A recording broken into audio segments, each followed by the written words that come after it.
Salut tout le monde, ce soir on parle de celui qu'on aurait pu appeler Captain Deadpool, mais nah, just Deadpool. L'anti-héros préféré des Américains, des Français, on va dire même de tout le monde. J'en parle parce que logiquement je suis devenu hyper fan du concept, je ne peux que regarder encore et encore. Rien que le premier à la maison en Blu-ray. D'ailleurs, pour ceux qui ont un DVD ou un Blu-ray, regardez les scènes coupées, franchement, ça a pleuré de rire. Maintenant, juste petite info comme ça, si jamais vous connaissez le bouquin, n'hésitez pas à mettre en commentaire si toutes les scènes plus ou moins collent avec l'histoire. Je dis ça parce que personnellement, j'en ai lu qu'une seule au hasard de bande dessinée Deadpool et sa copine, elle n'était pas du voyage, hein. Et bon, ça après c'est peut-être pour donner une touche love à l'histoire. Et puis après, comme c'est l'Amérique et que c'est assez libre, tout le monde fait ce qu'il veut. Et bon, ça c'est pas moi qui vais juger. Moi j'aime bien, donc personnellement je conseille encore aux gens. Donc voilà. Bon, pourquoi j'en parle? Parce que il y a tout dans ce film. Il y a l'anti-héros à 100%, il y a... Bon, vous allez me dire, c'est un peu dégueu, il va dire, il y a de la violence sans limite. Bah oui, je le dis, il y a de la violence sans limite et j'adore ça. Qu'est-ce qu'il y a encore d'autre là-dedans? C'est un peu grossier. Mais bon, je pense que quand on est fan, par exemple comme moi, de certains dessins animés comme GTO, Rick et Morty, South Park et j'en passe... Je pense qu'il y en a d'autres qui devraient me tenir en tête. Je pense que déjà, on ne peut que adhérer à ce genre de délire. Mais il faut vraiment avoir l'esprit décalé et valider certaines blagues parce que c'est vrai que c'est assez osé pour la plupart. Bon, on va faire un petit résumé pour même ceux qui l'ont vu, on s'en fout. Et ceux qui l'ont pas vu mais qui pourraient s'y intéresser, on va faire un résumé simple, hein. C'est Wade Wilson, un mercenaire qui jusqu'ici était amené à faire des petites missions pour aider les gens comme ça, on va dire un peu en mode fantôme, si on peut appeler ça comme ça, qui un jour, et là je vous raconte par rapport au film, qui un jour va rencontrer une fille, donc il va finir par en tomber amoureux alors que c'est une prostituée de base. Enfin ça c'est, on va dire c'est le petit détail cinématographique peut-être. Donc il en tombe amoureux, tout est mignon, tout le monde est heureux. Et le truc c'est qu'il va finir par choper un cancer mais hyper dangereux qui peut l'entraîner jusqu'à la mort. Sauf que pour le sauver, un jour il va rencontrer un mec, le méchant Ajax, dont le vrai prénom est Francis. Et d'ailleurs on va tellement en insister dessus dans le film qu'on ne va que en rire à chaque fois. Qui va réussir à le soigner, mais contrairement aux promesses qu'on lui a faites entre guillemets, il va pas être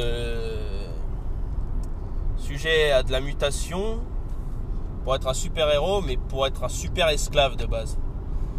Mais lui étant contre ces conditions, évidemment il va essayer de se sortir de ce merdier. Ce qui d'ailleurs, cette mutation va le permettre de devenir comme qui dirait invincible, capable de faire repousser les parties de son corps. Et quand je dis les parties de son corps, ça va de la tête aux pieds en passant par ce qu'il y a entre les jambes, mais on n'ira pas trop loin sur ce détail-là, même s'ils y insistent bien dans le deuxième film. Et au final, pour pouvoir retrouver celui qui l'a défiguré et qui a fait de lui ce qu'il est aujourd'hui, donc pour retrouver le fameux Ajax, il va devoir se démerder au mieux. Et au final, son idée, c'est de devenir un super-héros. Enfin, à sa manière, si on peut appeler ça. Et il va parcourir tout le pays pour essayer de... Enfin, pas tout le pays, on va dire. Là où il crèche, je sais plus où c'est. Et perso, c'est pas grave, c'est qu'un petit détail, tu me diras. Et donc, il va finir par taper sur tout le monde pour avoir... va vouloir être son propre juge, il va vouloir jouer les justiciers, quoi. Et bon, ce qui va le permettre justement, au final, parce que comme le méchant va aller trop loin parce qu'il veut pas crever, il va kidnapper la copine de Deadpool. Donc Deadpool le retrouve, va finir par le buter, etc., etc. Donc ça, c'est la conclusion du premier. Et c'est un peu je pense, le résumé le plus court, mais le plus simple le concernant, quoi. Après, il y a Deadpool 2, évidemment, jusqu'ici tout va bien, sa copine connaît son secret.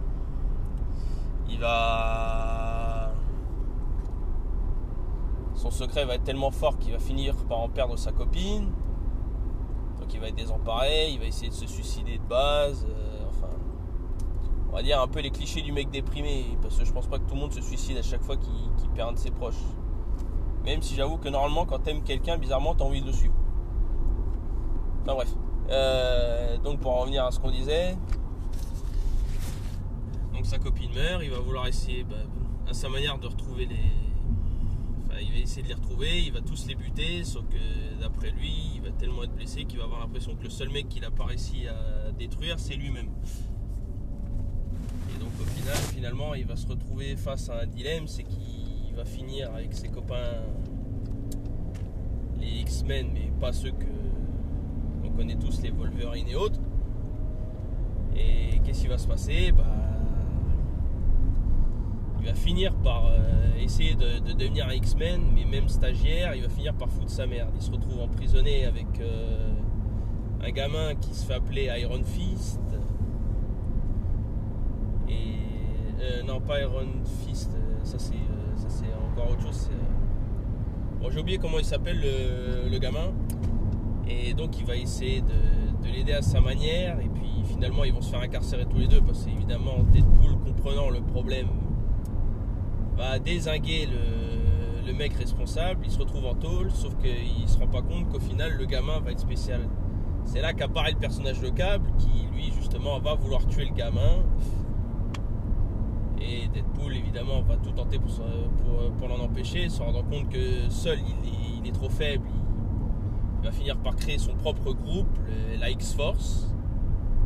Alors maintenant je sais pas ce que va être le film de la X-Force plus tard, d'ailleurs ça c'est alerte spoiler, mais bon, moi j'ai pas honte de spoiler tout de suite, hein. C'est la magie de OSFDC. OSFDC, c'est la libre pensée, on dit ce qu'on pense.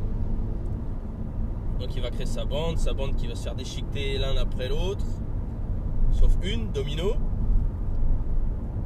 qui elle va finalement réussir à prouver à tout le monde que quand on a vraiment de la veine, on peut faire absolument tout ce qu'on veut. Donc pour en revenir à l'histoire, il va essayer donc de sauver le gamin à sa manière, même si le gamin en lui-même, quand il finit par faire croire à Cap qu'il s'y intéresse pas, le gamin va devenir de plus en plus hard, et c'est là qu'on va se rendre compte du pourquoi, du comment, des raisons qui font que justement il a fini par commettre les pires erreurs au monde.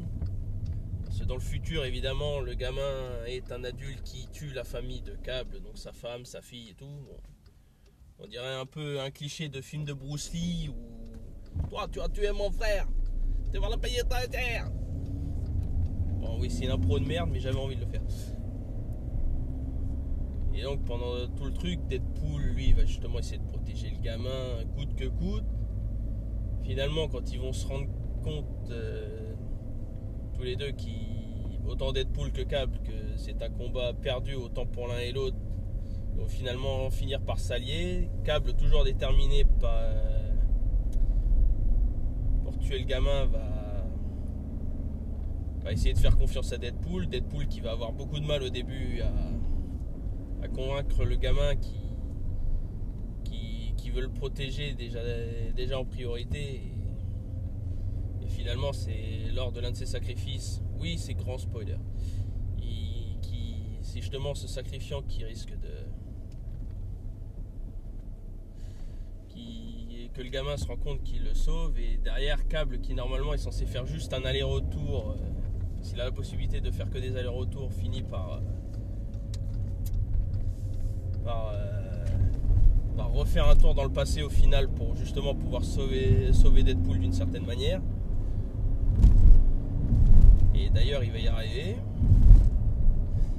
en retournant dans le passé. Ils vont finir par sauver le gamin, ce qui fait que évidemment si le gamin est sauvé, il reste quelqu'un de bien, il tue pas la famille de Cable. Donc la famille de Cable dans le monde, donc le futur, là où Cable vit normalement, sa famille est à nouveau vivante.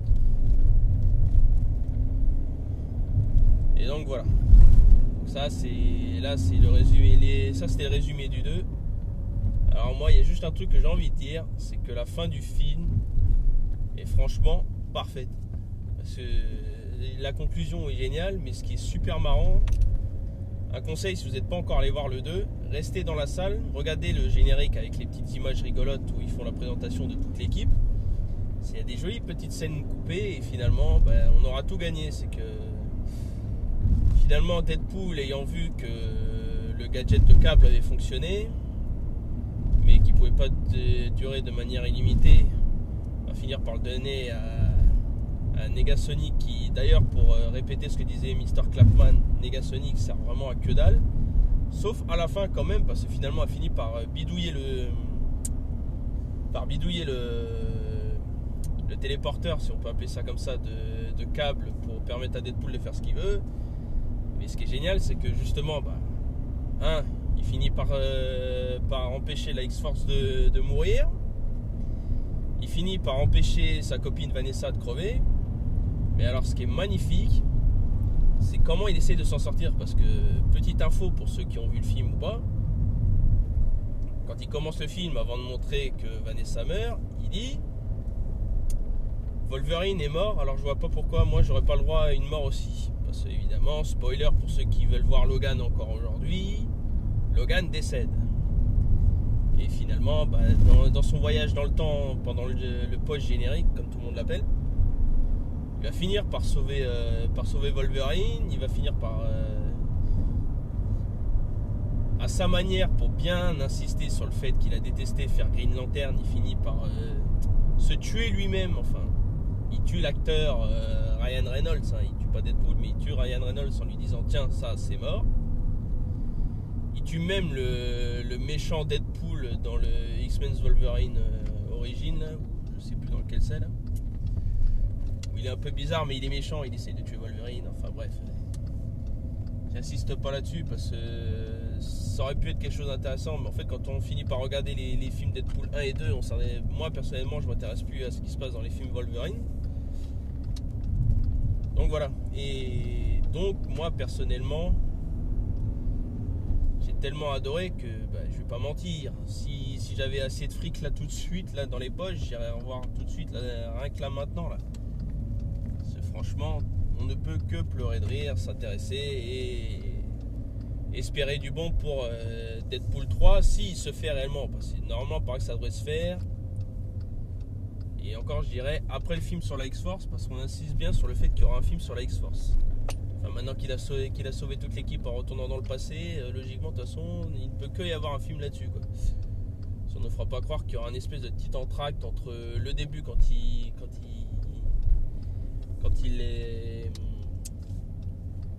fait les entretiens d'embauche avec eux et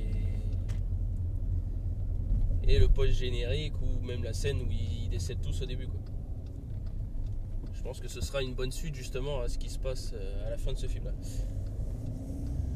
Donc ma conclusion c'est allez le voir, et franchement je ne peux que vous dire c'est magique comme film, et je n'attends qu'une seule chose maintenant, c'est la sortie du Blu-ray, parce que vous pouvez être sûr à 100% que je vais regarder ce truc encore et encore et encore et encore, même si je trouve que la partie sentimentale est un peu trop abusée au début du film. Voilà, on va dire c'est peut-être le seul hic qui m'a réellement emmerdé dans ce film. Donc voilà, qu'est-ce que je vais dire à part merci à tous d'avoir suivi cette chronique sur Deadpool. Je le répète, j'ai tellement adoré que je vous conseille de regarder ce film.